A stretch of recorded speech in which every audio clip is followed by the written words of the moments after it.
Hi. Hello. Getting my camera to freeze. Hello.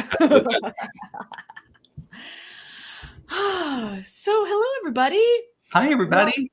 Hello. It's so good to be here with you. Welcome to another Wednesday episode of The RANT, where Dr. Jonathan and St. Steph have a radically affirmative new thought and converse with all of you about these good things.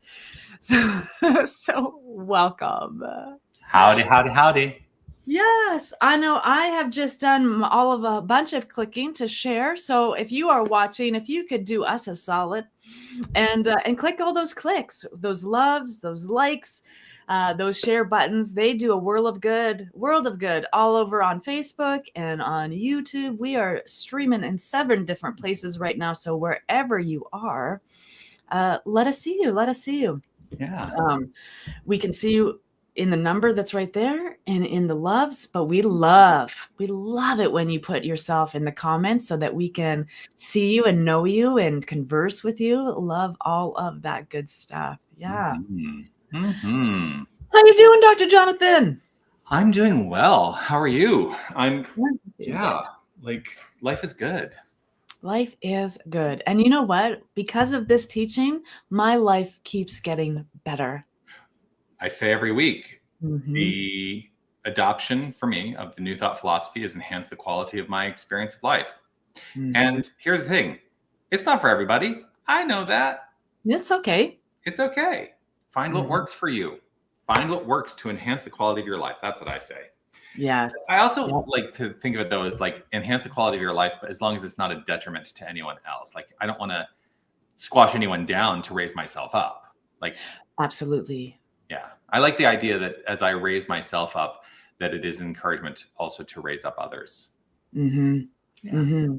Well, back from my pagan days, I spent 15 years in paganism and pagan circles, and the common thread there was, "And it harm none. Mm-hmm. Do what you will. And it harm none. Do what you will." Yeah. And so that's the will, right? Our willingness to have a good life, and the power we hold in our lives to that. We really need to be mindful, and it harm none, right? Yes. We do. Let's be mindful of and it harm none. We all want great lives. We all want abundance and prosperity and good health and loving relationships. We all want these things. To know that for everyone, instead of having to use other people to get those things. Squash other people's feelings to get those things. It's just, You just touched on something that made me think, and I know that I've thought about this before, but I'm going to attempt to articulate it in a way that is, well, perhaps maybe seeming critical or judgmental. It is not intended to be critical or judgmental. It is meant to be an observation. And it is only my perspective that I can speak from. So this is my observation. Other people may have a different idea. But what you just articulated made me think about one of the loopholes that I think some people fall into in the New Thought philosophy. And that loophole is essentially, I have found a philosophy that ensures that I can live the best life I can live. But there's a kind of a tacit approach of living that life without actively engaging in lifting others up with you. Like there's kind of I'll just use this word. There's kind of a selfish vibe in New Thought, I think, sometimes. And I work really diligently to invite us to dissipate that in our approach to the philosophy. And then it makes so now my mind is going.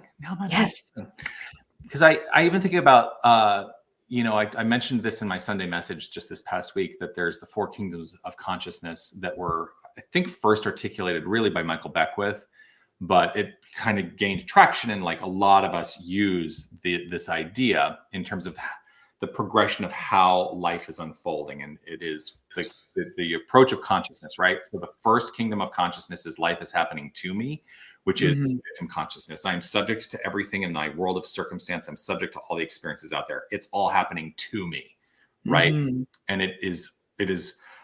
that consciousness is saying, I don't have control. And the promise of New Thought is to say, no, you actually have dominion over your relationship to all of that. So there are 4 kingdoms of consciousness that we grow through, I think, in our spiritual development. And life is happening to me. And then life is happening by me, right? Life is happening through me. And then life is happening as me, which has been put forth as the pinnacle, right? But if you just look at the way that's languaged, it's all about me, me, me, me, me. Life is happening to me. Life is happening by me, through me, as me. And what I brought up on Sunday is that I think that there's a 5th kingdom of consciousness. And this is my desire, is that we grow into this construct. And that for me, the 5th kingdom of consciousness is that life is happening, ready, as we. That it is a we-ness.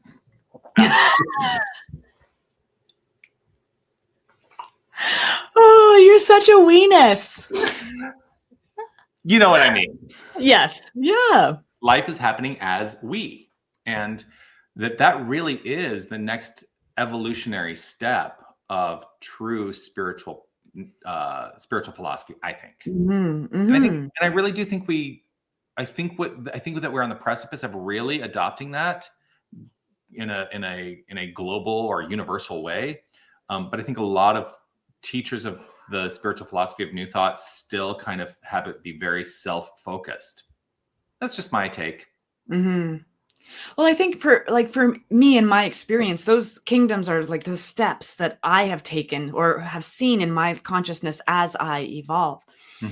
And as I evolve my consciousness, and I feel that the same, very, very similar, or the same way, the me to we movement, there was one, I don't know if it's still around, but just the sense of I've done my healing, or I am doing my healing in whatever ways that come up. And what I do for myself, I am doing for all of humanity. I believe that self-care is the least selfless thing we could do, or the least selfish thing, but it is a selfless act to heal ourselves, to make ourselves ready to be in that collective, the we-ness of this life. And absolutely, there's been this shift in me. Like, the more I grow, the more I evolve, the more I learn about myself, the easier it is to be in that collective, in the community, and to be in that place. Because I know right now, I believe that it's our community. It's ours, right? So if we as a community build or bake this magnificent triple layered chocolate decadence of goodness, everyone gets a piece of that. Everyone is a part of that. Every one of us is an ingredient in that beautiful cake. And when we do it together, there's just like this premise of oneness, of wholeness, which is our philosophy. Our first statement is that, like, we believe in a unifying one power and principle, right? That oneness. And so that we is one. When we can really be ourselves and authentic and real in the ours and in the we, then, oh my gosh, the things that we could accomplish as a collective consciousness, or a dynamic, vibrant community with one common focus to elevate everyone. Yeah. I'm gonna put we-ness in a lot of things now. Great. Yeah. Isn't we-ness a body part though? Well, it is a way of referencing a particular body part. I'll let you figure out which body part. know. It's Is it that? I don't know. it's like, I don't know. I'm pretty sure it's a term, and I don't think it's the one you're thinking of.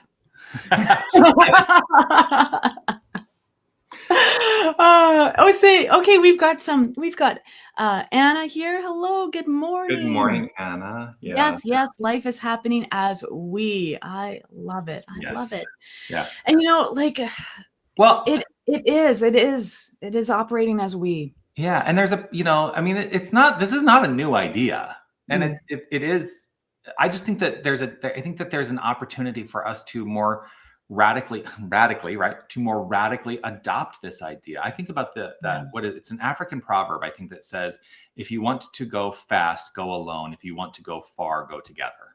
Oh, I like that. If you want to go fast, go alone. If you want to go far, go together. Yeah. Oh my gosh, that is good.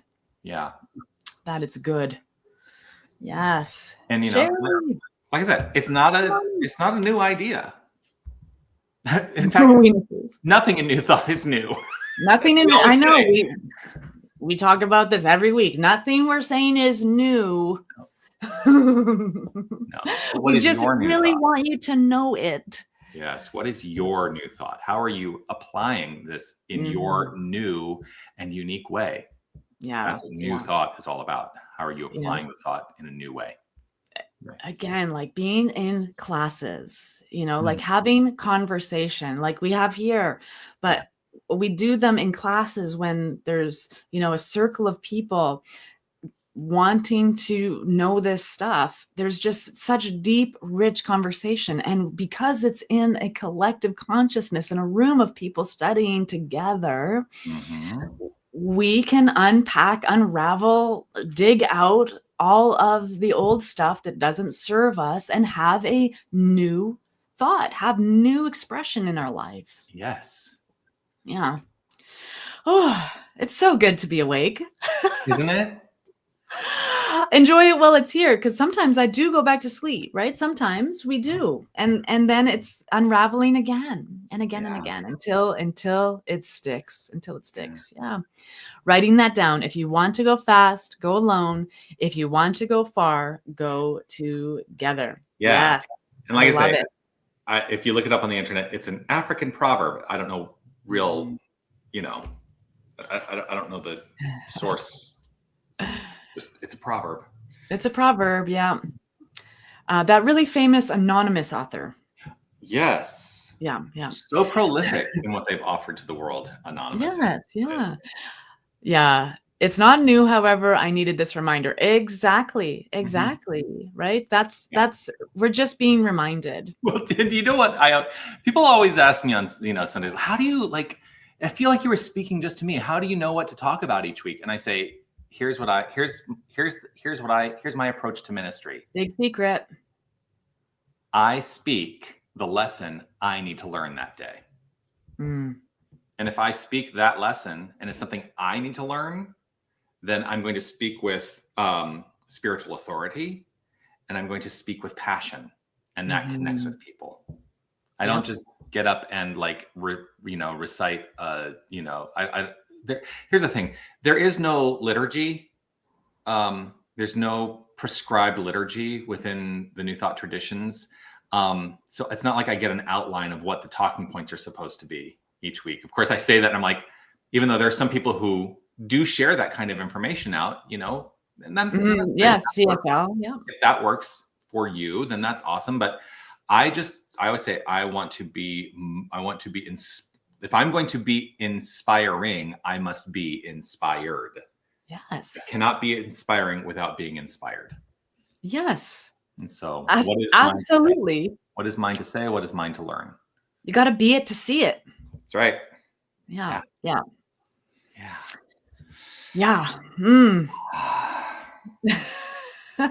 thinking of all these little things. I'm like, I'm going to be teaching a ministerial class soon. Yeah. And these are all the little things I need to remind myself to ensure get, mentioned and brought up.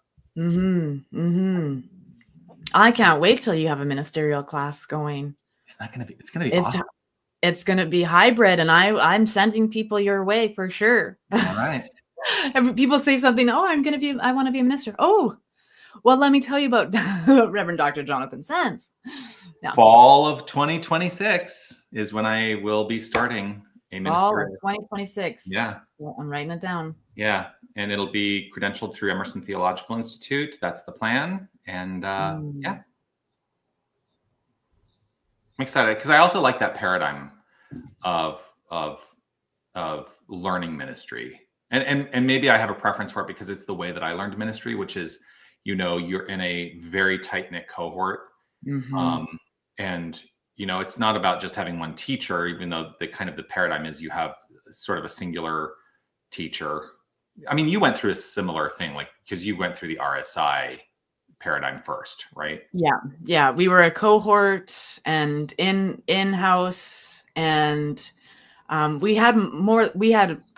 was quite a number of ministers available to us. So each section was a different minister. Like Reverend Barb Samuel was doing ministry as, oh gosh, I forget what it is, performance and stage and,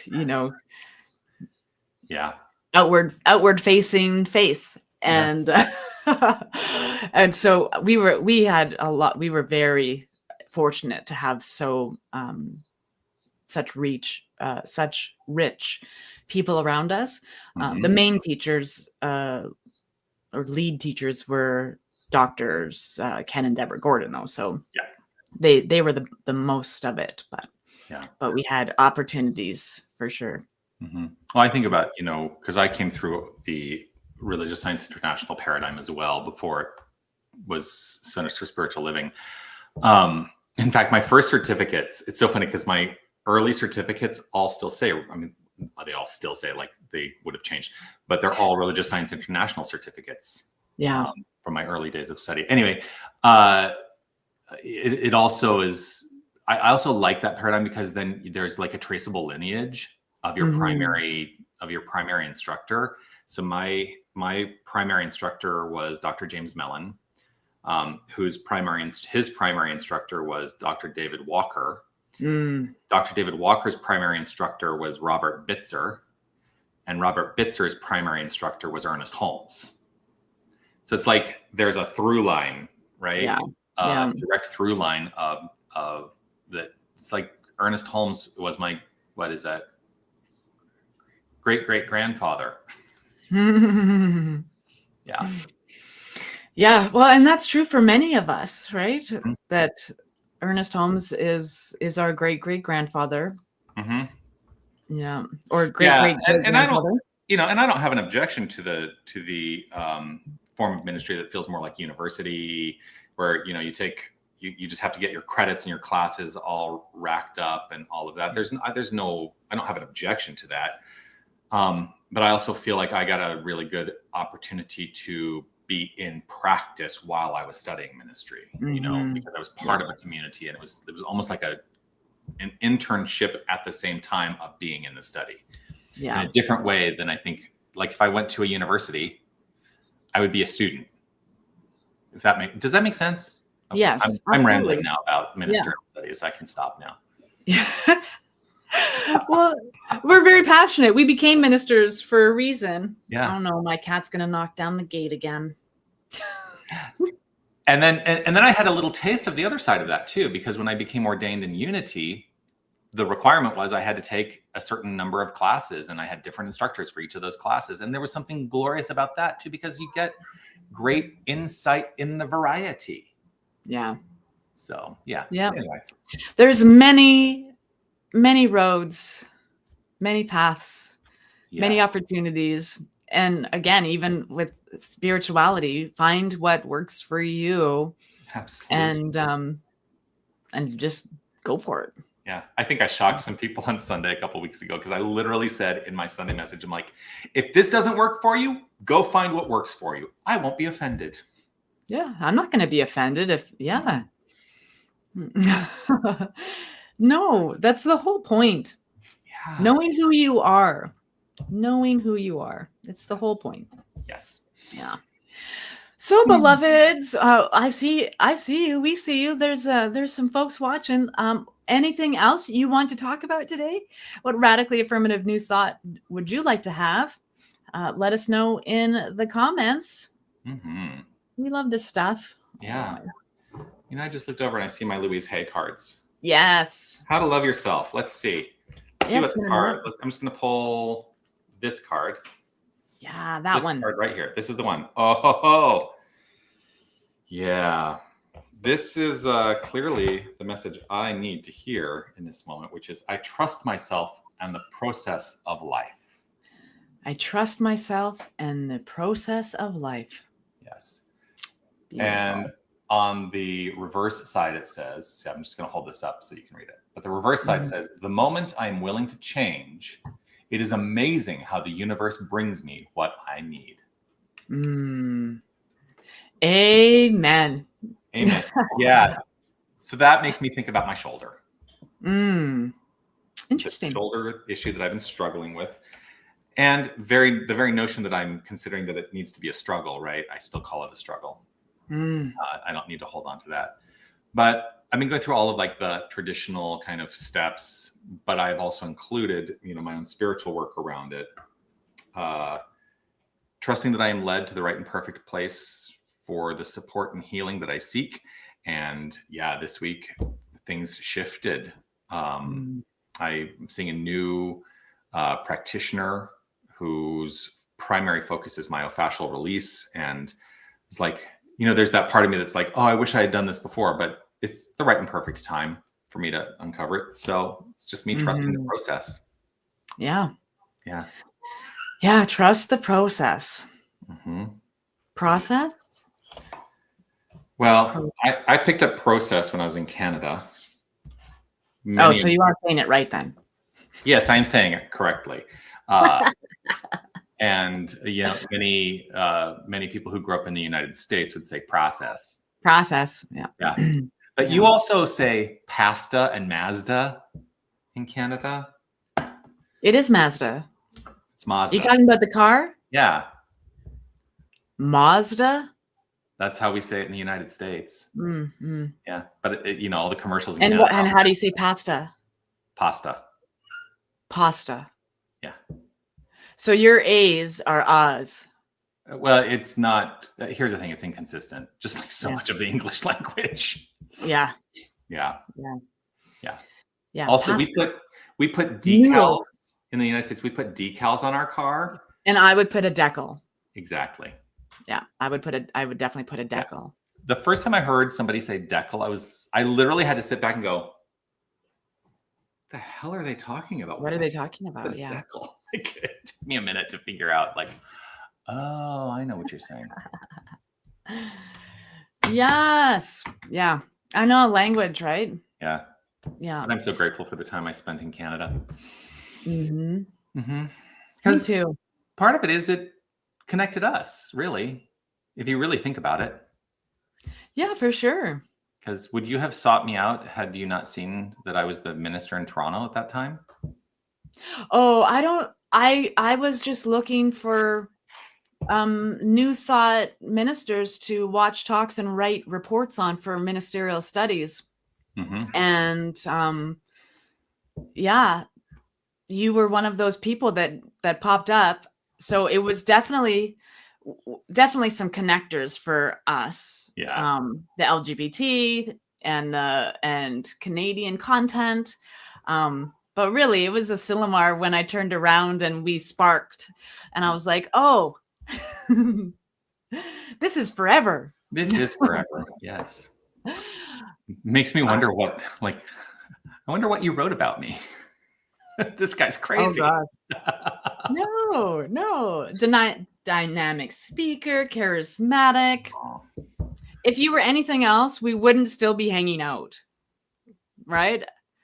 I don't know. I don't hang out with schlumps. So if you're in my life, you're awesome. So are you saying all the people that you don't hang out with are schlumps? No, they just don't know me yet. I see. All right, what else is going on? What are we ranting about? What are we ranting about? I don't know. I know that if I don't let my cat in this room, she will take down the gate and it will be loud. so you get to rant for a second. Ready? Go. Ready, go. Okay. Well, what else is there to know? Oh, actually, I wrote something down the other day that I intended to. Oh, I know. It was really thinking about pride, because of course it is Pride Month. And I wrote this down and I thought about how I might want to share this. I wrote this, ready? Because it's Pride. See, unapologetically inclusive. I'm wearing one of my Pride shirts today.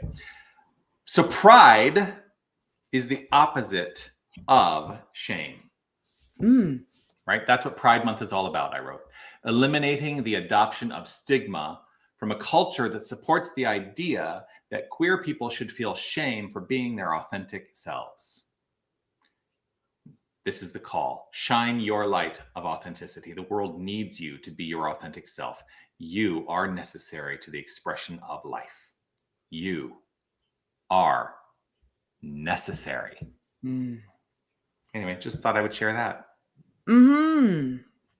Absolutely. Thanks. You're welcome. Yeah, that's the thing. I would really love if there was just a release of shame around who we are, we as individuals who are human beings doing the very best that we can all the time. And that shame comes from just beating ourselves up based on what other people tell us we are. Danny, no. Oh, Jesus. Oh, Jesus.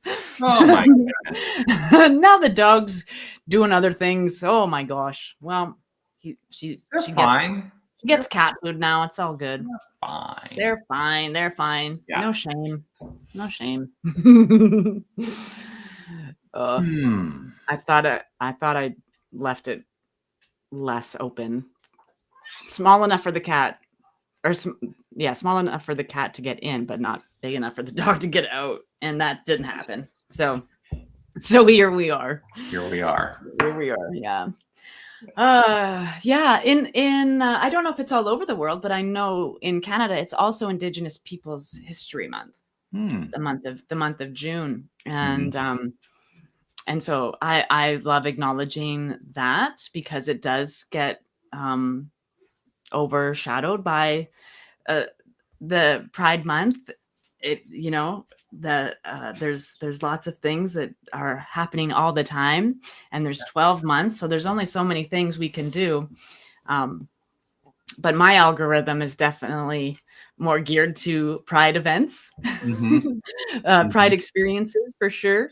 Yeah. And but just acknowledging that, this beautiful country that I'm in is Native land, and the first peoples of this land have a powerful experience that I am certainly open to knowing more about and experiencing in our legislation and in our experience togetherness, the sacredness of that togetherness. So just 12 months of everybody celebrating everybody would be phenomenal. Wouldn't that be phenomenal? Everybody's just all year long, just accepting of truth and acknowledging history and celebrating new ideas and forward movement. Oh, I love that world I live in. Right? We got to see it to be it. And we got to be it to see it. So that's the world I live in. Every day we celebrate everyone. For sure. Oh, she came back and laid down instead of went and gallivanted around the house. That's wonderful. Nice. Yeah. Very nice. Yeah. So we do not have chatty people today. No, we don't. That's okay. Yeah, for sure. It's always okay. It can be another short one if we want. One of the things that I want to also just remind everybody of is that I will be at convention next week. So we're gonna run a replay, I think, right? I think so. Yeah. Um, I will go back and find our most popular one. And well, you know what I was thinking? We should maybe think about running the when we were live together. yeah. Oh, I don't have access. It wasn't on One Love stuff. So I'm going to put you in charge of that. I will upload the video and schedule it. Nice. Yes. Yeah. Wonderful. That was a good one. That was such we got seriously, if we could do that annual. Would love that. Yeah. Wonderful. So does anyone have something they want to rant about? Go ahead and put it in the comments. You know? Yeah. I could flip to something highlighted. There we go. My screen just went dark for a second. I was like, did I lose everyone? Okay, so I just flipped to a highlighted area, and the first sentence is never struggle. Never struggle. All right, lay it on me. Okay, so Creative Mind, Ernest Holmes, 1918, a series of short essays that he gave live. So it's in the section on bondage and freedom, and here's the highlighted. Never struggle. Mind makes things out of itself. There is no effort made. Don't think that there is so much to be overcome. Have only a calm sense of perfect peace as you realize that God is all, and that you are using the perfect law, and that nothing can hinder it from working for you. Many people are learning to do this, and no one has yet failed to demonstrate who has been steadfast using the law in a consistent and persistent trust. So if you have this book, it's page 17. The next part is also highlighted. All that we have to do is to provide the right mental and spiritual attitude of mind, and then believe that we already have, and the reward will be with us. We shall see it. The time will come. I love when Ernest Holmes says that. The time will come. You know, he meant it. He did. The time will come when we will not have to demonstrate at all, because we will be always living so near to the law that it will do all for us without much conscious thought on our part. Right? 12 months of celebrating everyone always. Yeah. You make me think about in the very first part of The Science of Mind, which of course he wrote, which he really addresses this idea of freedom and bondage. And, you know, he wrote to suppose that the creative intelligence of the universe would create a man in bondage and then leave him bound would be to dishonor the creative power which we call God. Yeah. And that is something that I have carried with me to know that our lives are fundamentally lives of infinite freedom, but we have to believe it. And we have to let go of the ways that we bind ourselves up in our own mind to the constructs and the conformity of the world around us. You know, which then makes me think he was so influenced by Ralph Waldo Emerson, who basically said, shun conformity. I'm paraphrasing now, I'm not quoting Emerson directly, but he basically said conformity is death, and that we should all be absolutely living the ideals of our unique individualization. And you know, I also then it makes me think about Deepak Chopra, who in the 7 Spiritual Laws of Success said that if we were to allow people to do what is theirs to do, we would want for nothing. We have this misappropriate idea of what success is, and you know, people are pushed into areas that are not in alignment with what is theirs to do fundamentally, and then they lead miserable lives because they're not fulfilled.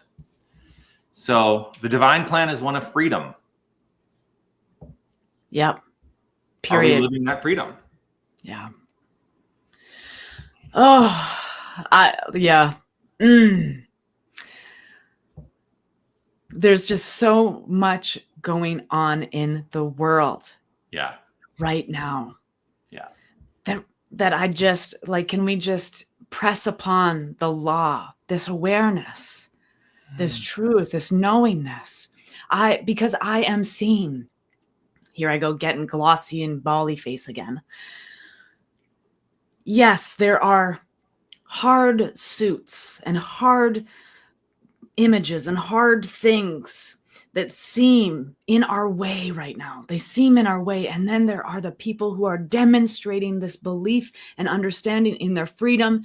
And, we've had this conversation this past week in the Tao of Imperfection and the Four Agreements. And I just see that young person putting the flower in the soldier's gun from forever ago. And we are in this precipice time right now, in this beautiful fertilizer of what society is going through right now as a collective consciousness. And there are people demonstrating their freedom to exist, their freedom, their rights peacefully. It must come through peace, or it is not freedom for all of us. Right? And so there are hard places, but there are also so many beautiful souls right now stepping up and saying, I am free. I'm free to lecture this whole wall of people that are standing against my existence. I'm free to be that. And trusting the universal presence is in safety and security in this. Wholeness is a safe place to be. Love is a safe place to be. And this truth,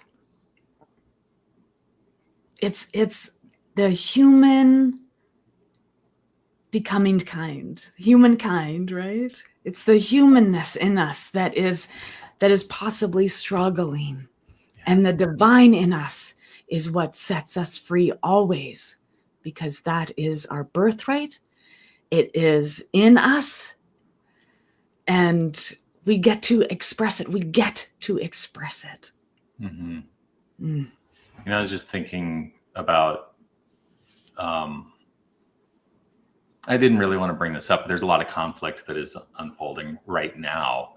And there's a lot of misinformation. I want to be really clear that I'm not, I don't want to go into the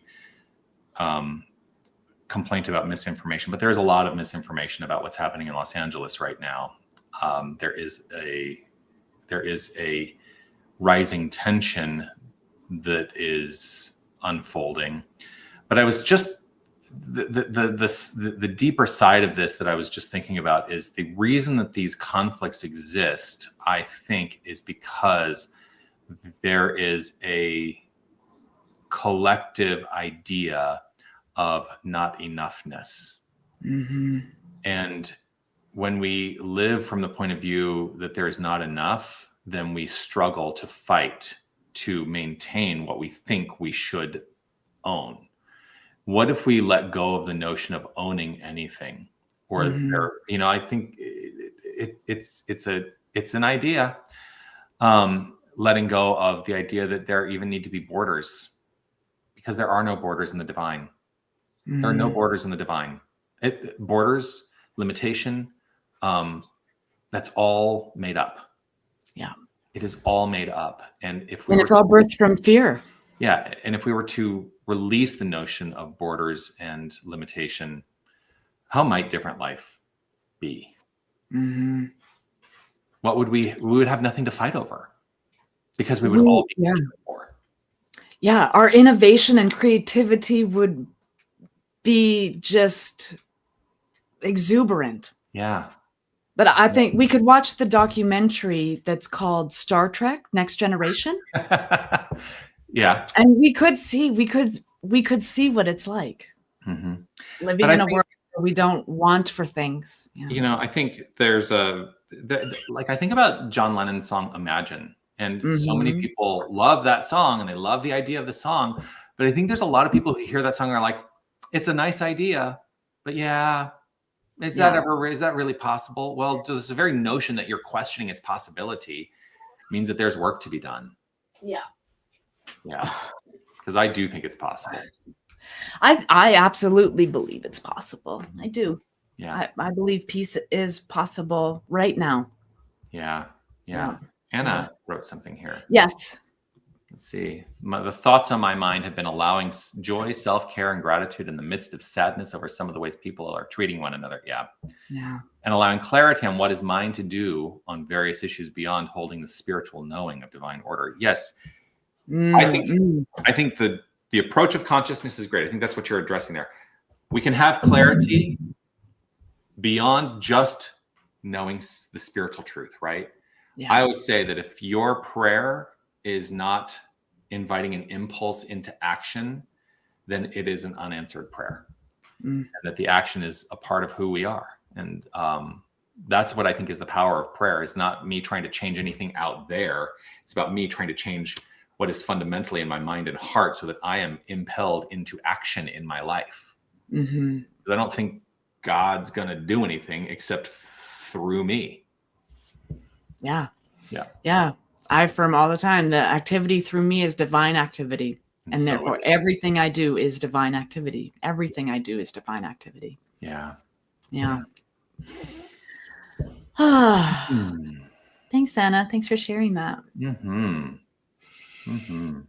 Yeah, I want to just sometimes I've been saying lately a lot that, I do have an angry monk inside of me. It's very and I would love to just shake some sense into people. That's what it feels like. There's a lack of common sense or common courtesy that has it's shifted. When I was a kid, I could see it everywhere. And common sense was everywhere. And now we're just, oh no, I'm on fire. I know I was told to stop, drop, and roll, but I think I'll run around a field instead. Yeah. And that's not good for anyone. It's not good for anyone. Losing our head is not good for anyone. So, yeah. Treat and move your feet. Absolutely. Yeah. But don't just absent-mindedly move your feet. Let the treatment impel the movement. Right. I'm because I see so many people they separate the prayer from the action. It's like, oh, I prayed, now I've got to move my feet, but they're not connected. Yeah. Yeah. So that's why I say if the prayer doesn't impel action, then there's more spiritual work to be done. And don't stop listening to the mind of the divine just because you think the prayer is done. Right. I'm done my prayer. Now I'm just going to go and rush things or plow through things to get what I want. That's not an answered prayer. That's crazy making. That's crazy making. Okay, so I've prayed for this. Now what is the right action and activity for me to do? For me to demonstrate this prayer, right? And so that's why I say in treatment all the time, it shows up for me in ways that I can see and touch and know and feel. So that so when I know these things in a physical reality, then I can move forward with more information. And faith. If I can see the response, ooh, that's faith. If I can feel it, oh, that's faith, right? So giving the divine direction on how it knows how I want to communicate, but I voice it too. I voice it so that we are in partnership and collaboration for the demonstration that's happening. Yeah. Not in a dualistic way. There's only one voice in me. That is the voice of the divine. Yeah. Beautiful. We did it. We talked more. We did. But we shouldn't feel like we have to force ourselves to speak. There. Now you can see this beautiful face too. Look at that beautiful face. Do you want to purr into the microphone? Get some ASMR. Is that what it's called? ASMR, yeah. There you go.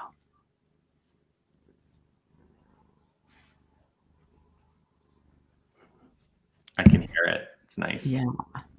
Yeah. Oh. So. Yeah. Yeah. Okay, beloveds. Hey, we've got some folks. Yes. You don't have sound? You or you can't hear anything, Debbie? You can't hear anything? It might be your stuff. Because I don't think anyone else is having sound issues. Yeah. Yeah. Pander, hello. Hello. So there we are. I think Here we are. So tonight we've got Deep Soul Meditation. Say again? Deep Soul Meditation is tonight. Mm-hmm. For One Love. And so it's a beautiful space where we come, and it's intuitively guided meditation where I do spiritual mind treatment and affirmative prayer in the middle of this beautifully grounding, deep and nourishing space and environment for all of folks who are with us. And it's open and it's love offering. So you can come no matter what. Mm-hmm. And you can find out all about that on oneloveawakening.com. Lovely. Yeah. oneloveawakening.com. Unity of Tucson, we have our Sunday celebration, of course. I will not be there this Sunday. It's going to be my associate minister, Reverend William Gill, is going to be guiding the service on Sunday because I will be on my way to Kansas City, Unity Worldwide Convention. But also a week from tonight is another great opportunity for spiritual nourishment. Reverend William will be holding his monthly gathering called Real Life at Unity of Tucson, RL at UT. It's a more interactive opportunity. It's a conversation-based spiritual service. There's also drumming. He's going to do drumming again. So that's a lot of fun. That's at 6:30 p.m. at Tucson time, a week from tonight. Yay! So, yeah, love to see you there for that. Oh, the other thing, I'm just going to start, spreading the word a little bit here and there, more and more. We have a special musical guest coming to Unity of Tucson on July 27th. I have to always look at my calendar. Yeah. July 27th, Daniel Nahmod is going to be joining us as our special musical guest and also offering a concert that afternoon here. So nice. Yeah, tickets will be on sale soon. Our New Thought communities are thriving. Indeed, they are. And we would love to see you at our stuff. Yes. Yeah. Awesome. Okay, so reminder that next week we're not going to be live, but we will be replaying the live that we did in person. Yes. And then we'll be back after that for another opportunity to have a radically affirmative new thought with all of you. Send us your questions, your comments, your stuff that you're digging through right now. We want to dive in deep with you. You can contact us at our email addresses that are on your screen right now. We love to hear from you. Absolutely. Yes, we love hearing from you. We do. Yes. So until we get to see you again, love you. Peace and blessings, everyone. Yay, bye, everybody.